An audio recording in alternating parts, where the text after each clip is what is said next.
శ్రీశైలాన గాలివానలు పెరిగి పెద్ద బండారాళ్ళు ఎగిరిపోతాయ్యా భ్రమరాంబ గుళ్ళోకి రెండు తలల ముసలి వచ్చి అమ్మాలోన నీలమైతుందయ్యా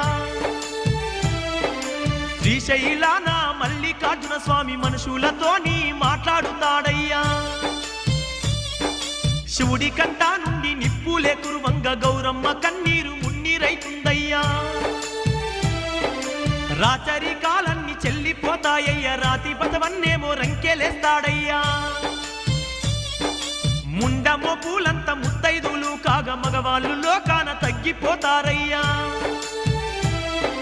మూడు కాళ్ళావుకు మనిషే బుట్టి పండితులతోనే చర్చ చేస్తాడయ్యా వెన్ను మీద రెండు రెక్కలతోని వింత మనుషులు పుట్టుకొస్తారయ్యా తూర్పు దిక్కున